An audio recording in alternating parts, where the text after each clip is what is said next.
Good evening. Keir said the words small boats and English Channel not once in his big Labour Party conference speech today, and he muttered the word illegal migration on just one occasion in a speech that lasted more than an hour.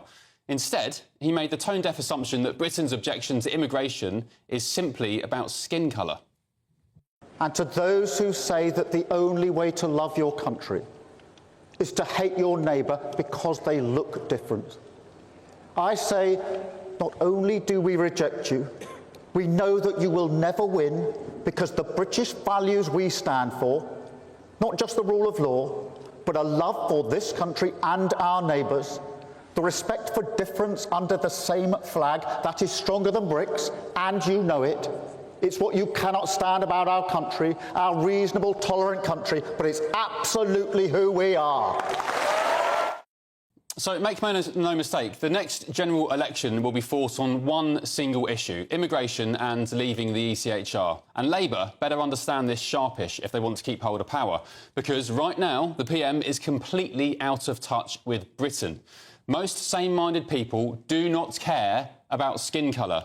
25,000 people have crossed the Channel since in small boats this year, and I couldn't care less if there were 25,000 white Americans doing it. I do not care. Britain is full. That's the truth. It's bursting at the seams and collapsing under the weight of its exploding population.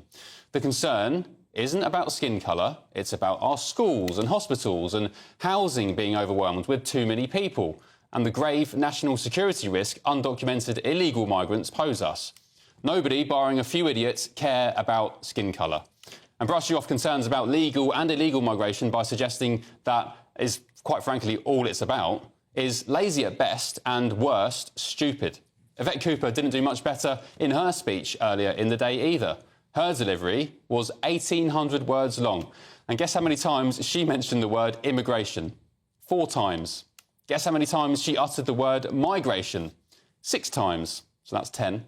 Our Home Secretary, responsible for protecting our borders, skirting the one issue that defines mostly every other part of British life, from housing and health to education and community. Nothing on policy, nothing on how Labour's useless Border Security Command would stop the boats, and nothing on how Labour are going to reduce legal net migration. She did have time for this, though. So don't anyone tell me that was protest. Don't anyone tell me that was about immigration or policing or poverty. Plenty of people have strong views on immigration, on crime, on the NHS and more, but they don't pick up bricks and throw them at the police. They don't set light to buildings with people inside. It was arson. It was racism. It was thuggery. It was crime. The Home Secretary is once again doubling down and whitewashing concerns over migration with a few mindless idiots who chose to commit crime. It wasn't just Southport that sparked protests and then the riots. It was the clear two-tier policing of the Hares Hill riots in Leeds, and earlier the Manchester Airport alleged assault on police officers, for which, by the way, no one has been charged for any crime with yet. And those incidents left the nation worried and angry. And Yvette Cooper, the Home Secretary, doesn't get it. Keir Starmer doesn't get it. And Labour doesn't get the country. Their massive majority is built on flimsy foundations. Their loveless election landslide clocked a lower vote share than Jeremy Corbyn. And the electorate, particularly the Red Wall, will punish them for it. Let's get the thoughts of my panel now. Columnist and broadcaster Esther Kraku, Director of the Centre for Migration and Economic Prosperity, Stephen Wolfe, and political commentator Jonathan Liss. Jonathan, I'll start with you again, if you don't mind, because you're pulling funny faces. What's your thoughts about that? They don't get migration, do they, Labour? They, frankly, don't care about it either. Ben, I know that GB News isn't necessarily balanced, but that was probably the most unbalanced introduction I've ever heard. In what way? Because it was just this complete diatribe against Labour, so rooted in one perspective. Well, it was I know that I'm here to provide a balance, but I kind of think that you could have approached that speech in a different way. Look, okay. What's not true? Let's go through it point by point. It's not about things that are not true. You didn't say anything that was factually incorrect from what I recall you saying just now.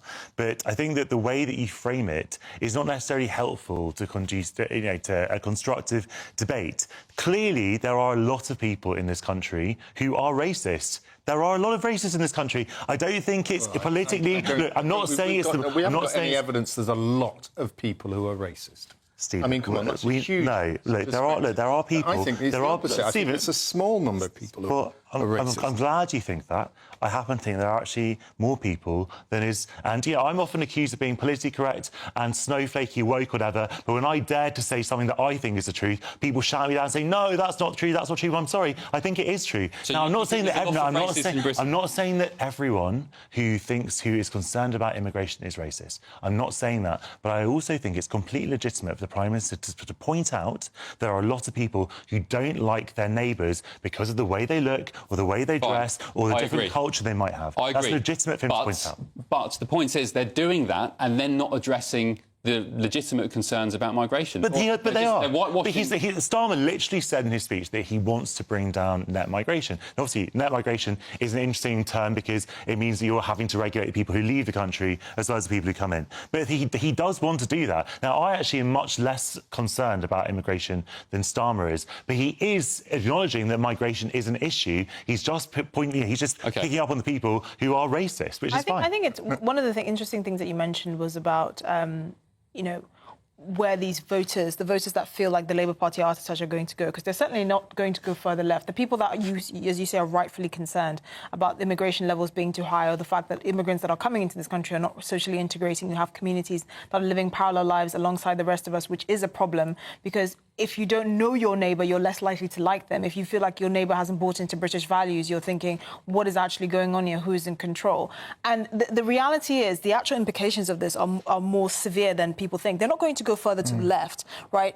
If Labour doesn't get this right, and the British public at the end of 5 years still thinks they're either deliberately gaslighting or deliberately ignoring people, they're just going to move further right. And that space is being occupied by Reform. Reform came second in over 100 seats, almost 100 seats at the last election. The real threat on the Tories are finished. The Tories are toast. But by saying, what did Yvette Cooper say, that they're right-wing wreckers? Right-wing wreckers. Which is fine. That's on brand for the Labour Party. But I think actually, on a practical level, she's really ignoring a huge gap in the market that has been created by this. Stephen, Jonathan says that Starmer cares about migration, right? But he didn't mention the word small boats or English Channel once in his speech. No, he didn't, and in reflecting on what Yvette Cooper said as well, she didn't really either, because it's really not the sort of thing that they're going to mention at their conference, because there are lots of people in the Labour Party who are, like Jonathan, not concerned that much about large-scale migration in this country, and yet they are concerned about housing, they are concerned about the cost of water and our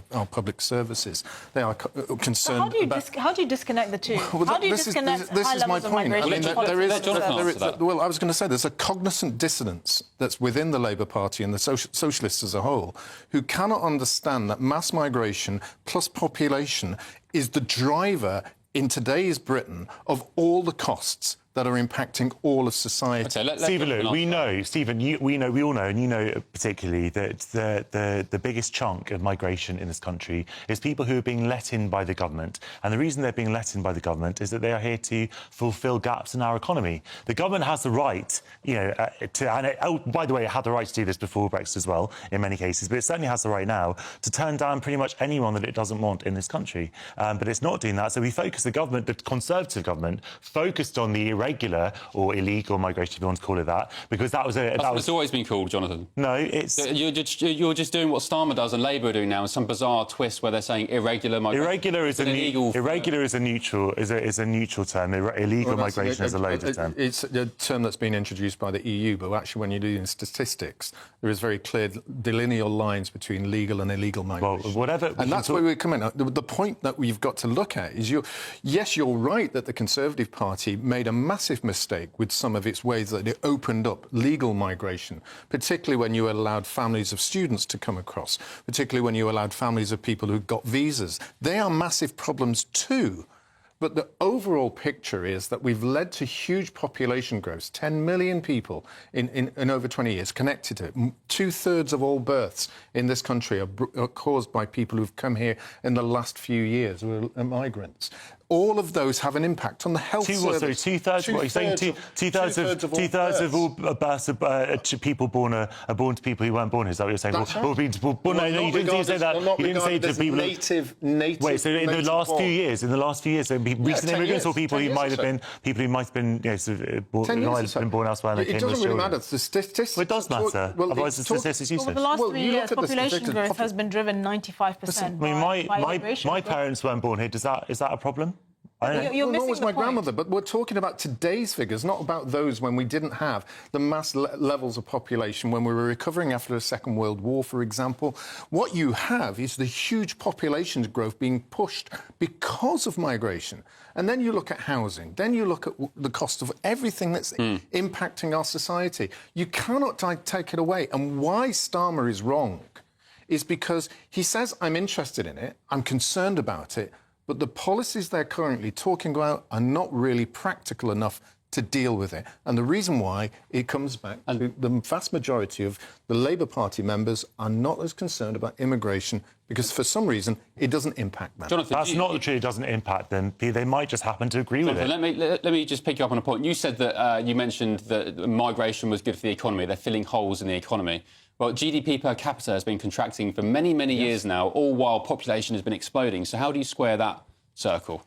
Well, look, Britain has a huge productivity problem, and we have massive labour shortages. But I thought migrants, we've had uncontrolled mass migration on a scale. Hasn't been uncontrolled. It's not uncontrolled. The government has always had control.